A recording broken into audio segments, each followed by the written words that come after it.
From Hollywood, it's time now for...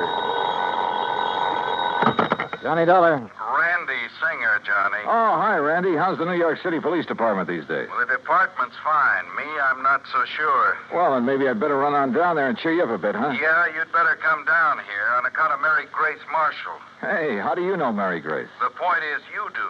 Well, matter of fact, I just got back from a weekend in that town of yours. Yeah, Mary Grace and I had a ball. We took in a couple of shows, did the nightclub routine. Yeah, I know. Even spent Sunday afternoon together out at the... What do you mean, you know? Johnny, your little girlfriend's been murdered. What? Yeah. Randy, have you got any leads, anything to go on? Yeah, Johnny, plenty. Then I'll grab the first plane. Yeah, you'd better.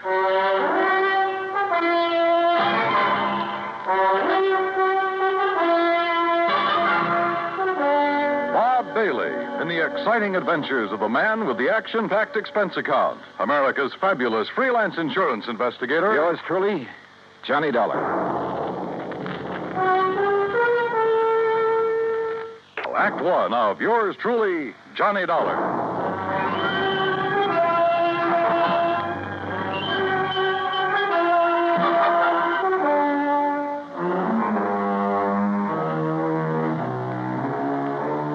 Expense account submitted by Special Investigator Johnny Dollar to the Mideastern Life and Casualty Insurance Company, Home Office, Hartford, Connecticut. Following is an account of expenses incurred during my investigation of the Mary Grace matter.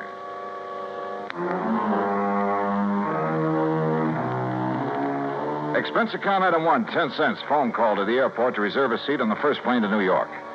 Item 2, phone call to Ben Perrin at the Claims Department of Mideastern Life. Perrin here? Ben, this is Johnny Dollar. Oh, hello, John. Now, listen, I'm on my way down to New York at your company's expense, though the expense part is beside the point. What? No, just wait a minute. Mary Grace Marshall has just been murdered. Marshall? Your company holds a policy on her, and I'm going down there to investigate. Well, now, wait, John, until we issue proper authorization for you to conduct the investigation. Don't give me that, Ben. I'm going down there now. Well, then it's completely without sanction from this or any other office of the company. Okay, forget it. I was trying to save time, and I thought I was doing you a favor. Well, I suppose you are, but until a request for your services can be I routed through said the proper forget it. channels... Didn't you hear me? I gotta go. Gotta catch a plane. Well, for heaven's sake, man, what are you so up in arms about? Why you're so concerned about this particular... Because that girl was a personal friend of mine. A very dear friend. Oh. John, I'm sorry. I can see now why you're so upset. Yeah, I'm upset. By all means, go ahead, officially. And if there's anything I can do... Yeah, there is. You can stop all this yammering so I can hang up and get out of here. Goodbye. John. Yeah, what now? You really cared for that girl, didn't you? Yeah, Ben. I cared.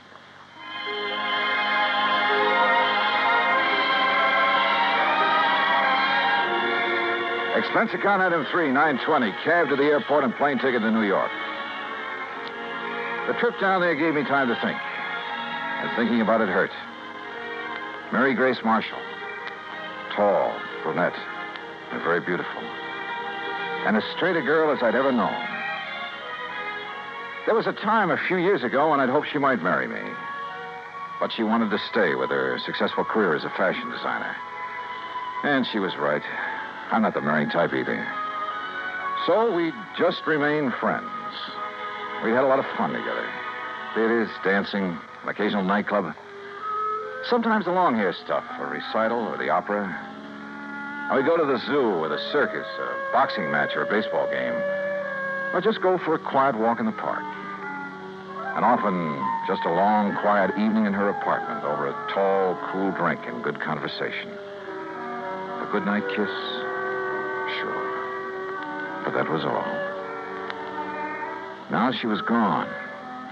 And believe me, somebody was going to pay. Item 4, $6 even for a fast taxi to the 18th Precinct headquarters and Sergeant Randy Singer. Come on in, Johnny. Close the door. Sure. Hi. Better sit down, huh? Yeah. All right, when did it happen, Randy, and how? You said on the phone you have some leads. Clues all over the place.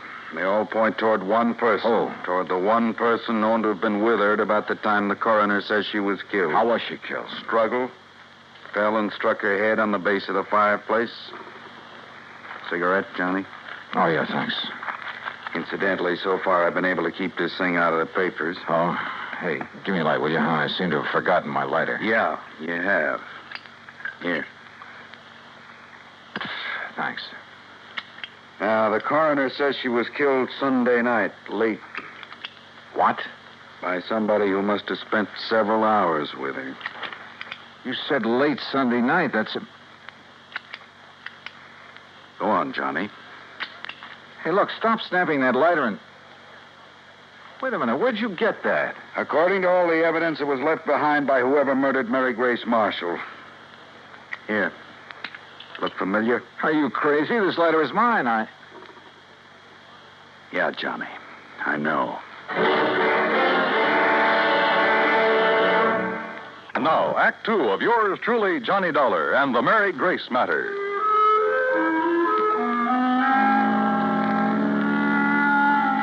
Mary Grace Marshall, an old friend, a very dear one, murdered in her New York apartment on East 77th Street. Sergeant Randy Singer, my old friend at 18th Precinct Homicide, had called me immediately. And when I got there, showed me a very damning piece of evidence. Presented to Special Investigator Johnny Dollar by the International... Sure, of course it's my lighter. And I must have left it in Mary Grace's apartment Sunday night. But that certainly doesn't mean that I killed her. Coroner says she died about the same time you were there. Oh, how do you know what time I was there? Wife of Charlie Walker, the building superintendent, Johnny. She saw you leave. That isn't enough evidence to convict a fly, and you know it. There's plenty more. Yeah, like what? Your fingerprints all over the place. Well, sure, I told you. Cigarette butts, same brand you smoked. So what does that A prove? lot of them, Johnny. Like a very nervous smoker. Well, I was with her all evening. Doing what? Oh, now, look, Randy, surely you can't be serious. You can't think for a minute You that look, Johnny, this is my case, nobody else's. I'm keeping it that way. I've kept it out of the papers. I think you know why. Oh, sure, I know why. Because we've been buddy-buddy for so long, you want to be sure that if anybody hangs me, you will, for old time's sake. I asked you what you were doing. Well, let me tell you something, Randy. That girl meant a lot to me. What were you so doing shut Sunday up and night? tell me what other evidence you have, what you know that can help me find out who... I'm sorry, Randy. Sure, it's your job. I'd probably do the same thing to you under the circumstances. If you didn't, I wouldn't have any use for you. But don't you see... Okay, look. We spent Sunday afternoon at the zoo, the Bronx Zoo. Went up on the subway. We walked a lot, got pretty tired. I promised her a dinner at the Chambord over on 3rd Avenue. But she said she had some food at the apartment, so we went back there. Then we just sat around and talked, played some music, that's all. And had some drinks. Yeah, I picked up a bottle of scotch on the way. How many drinks? Oh, 1 or 2 light ones is all. Sorry, Johnny, that bottle was nearly empty. But that's him. Who discovered the body? Mrs. Walker, wife of the apartment super. The one who saw you leave shortly after hearing the screams that made her... Screams? Yeah, that made her finally go up and look in the Marshall girl's Oh, apartment. she's crazy, Randy. You're lying. Can you prove it? I'd like to talk to that woman. I think you She's off better. her rocker if she told you she... What'd you say? I think you ought to see her. Huh? But if I'm your big suspect... Well, sure you are. Until you can help me prove I'm wrong. We drove over to the place on 77th Street in a prowl car. Everything was exactly as it had been when I'd left Sunday night, except that there were signs of a struggle, as Randy had said. A chair and a lamp had been knocked over, the hi-fi shoved aside when she'd fallen at the fireplace. Even the bottle of scotch from which I'd poured a couple of small... What's the matter, Johnny? Well, I'm not sure, Randy, but... Well, I'd have sworn I left this bottle out in the kitchenette where I... Huh? Hey, are you making more prints? Yeah. Look, this bottle of soda, 3/4 full. You don't kill most of a bottle of scotch with only this much soda. Unless you're drinking it straight. Oh, who drinks it straight these days? An alcoholic? Or somebody who needs a jolt for his nerves. Maybe. Want to go downstairs and talk to the super's wife? Yeah, let's.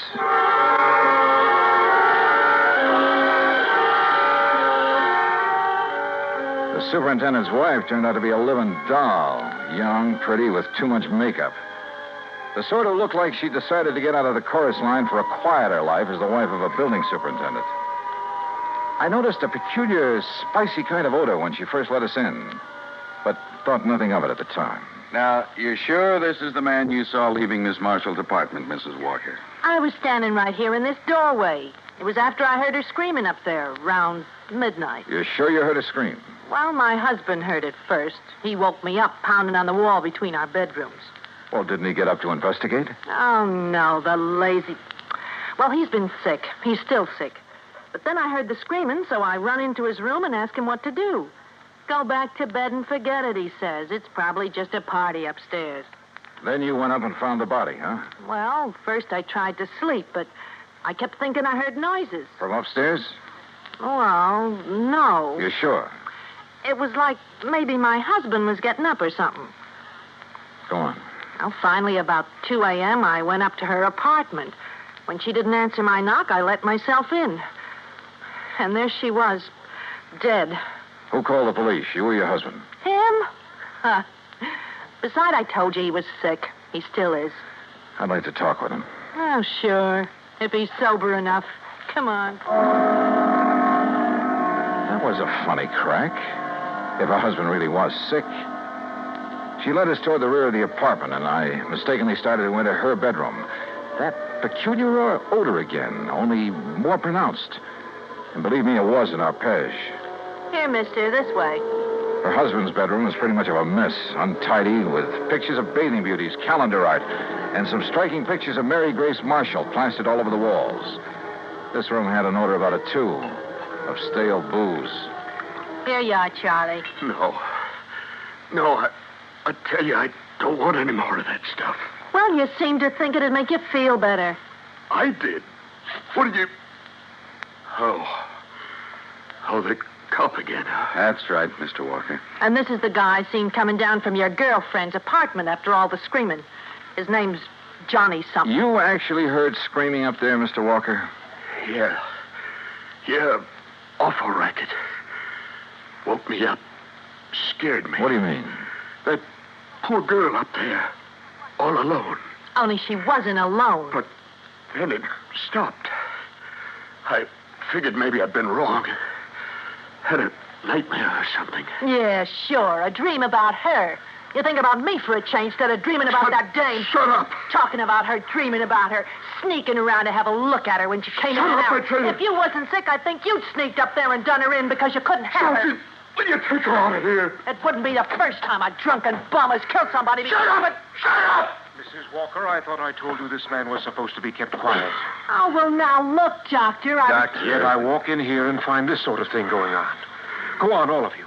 Out of here while I attend this man. Just a minute, Doctor. Out immediately. This is a heart case complicated by a very serious virus infection. Doc, if I can have just one Later, minute... officer. I must save this man's life. Come on, Randy. You too, Mrs. Walker. Yeah, sure. He's been getting alcohol again, strictly against my order. Now, look here, Mrs. Walker. No, wait. Huh? Come on upstairs with me again. Oh? What'd you think of? A couple of things, Randy, that I believe will clinch this case so fast. Come on. Act 3 of yours truly, Johnny Dollar, and the Mary Grace Matter.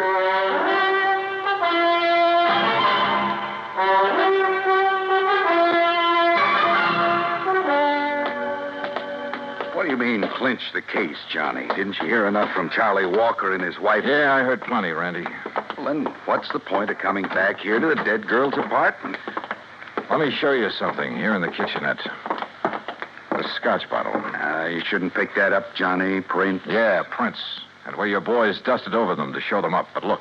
Yeah? Right here they're smeared, see? By a piece of cloth. Sure, he tried to erase them when he killed that bottle. Now, come on back to the living room. And here, take a look at this. Well, what's the hi-fi set got to do with I it? told you Mary Grace and I sat here Sunday night talking and playing records. So? This record on the turntable is the same one we were playing just before I left her. Look at it. Dolorima by Vingetti. Never heard of it. We shut it off because it got too noisy in the death scene from that opera. Huh? Listen.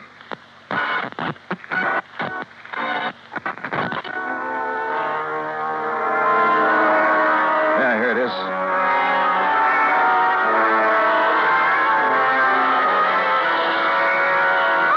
Holy. That sounds like somebody... Shut it off. Well, I'll be darned. Sure. The screams that Walker and his wife said they heard. And that record's what gave him the idea. And now it's a matter of pinning it on him. All right, what have you got for his motive? Motive? Are you kidding? Didn't you see those pictures of all those beautiful those babes he has on the wall of his room? And the pictures of the Marshall girl? All right. He was gone for Mary Grace, talked about her, dreamed about her, had her pictures all over his room, but she wouldn't give him a tumble. All right. All right. So he hits the bottle heavier than ever on account of this frustration over the Marshall girl. Wouldn't be the first time that sort of thing has happened. Happens all the time. So if he can't have her, he's going to kill her. You see my point? Yeah, and it's well taken, Randy. All right. Last weekend, you're taking his dream girl out on the town, having a good time with her, doing all the things he wished he could do. Go on. Well, it's too much for him, driving him out of his rum-soaked mind. Then he hears that screaming on that opera record. It gives him the idea. He wakes up his wife, so she'll hear it, too, so his wife will think somebody's getting killed up there. But he doesn't let her go up there, right? Sounds good, Randy. After his wife goes back to bed, that's when she saw you leave, he goes up there and kills the girl. But if he was as sick as he appears to have been... John, the time like that, a man gets superhuman strength. Strength of a madman, they call it. And listen. I'm listening. His wife said she thought she heard him walking around, remember? I remember. So that's it. She finally got up, came up here, and found the body. So naturally, she tied it all in with the screams her old man woke her up to hear. And that suited him perfectly. She couldn't help but alibi for him. Come on, let's get downstairs again.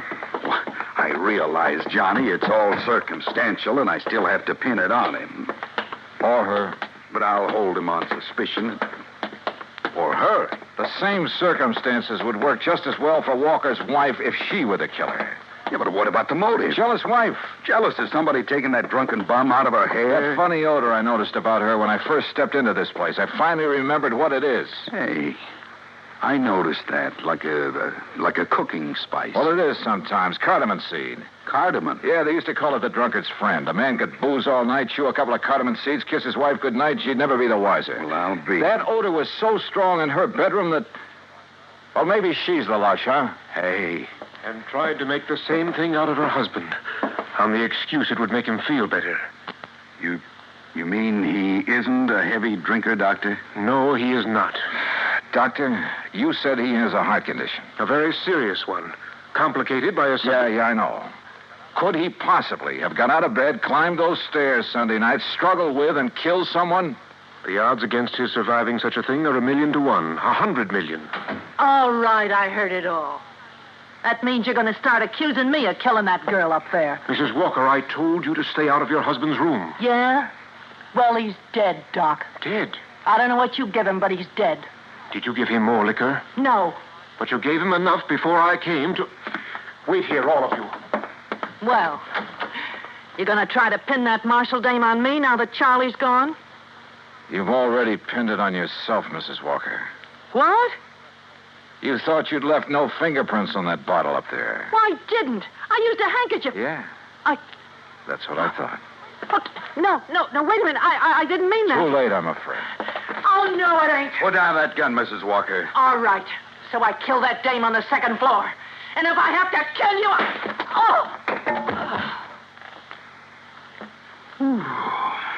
Yeah. Thanks, Doctor. It's quite all right, sir. Well, Randy, there's your killer. Happy? Yeah? I guess I ought to be. You? It doesn't bring back Mary Grace.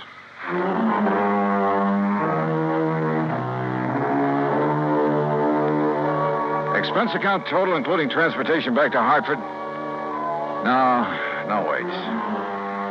I took on this case myself because of Mary Grace and, well, whatever she may have meant to me is none of the company's business. Oh, sure, you'll have to pay the claim on her policy. But let it go at that, will you? The rest is on me. I want it that way. Understand? For old time's sake. Yours truly, Johnny Dollar.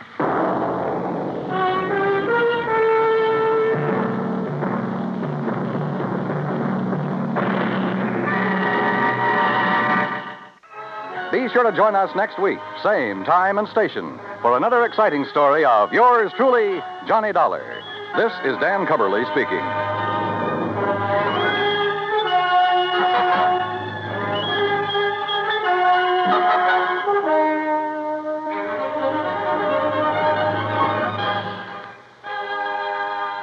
This is the United States Armed Forces Radio and Television Service.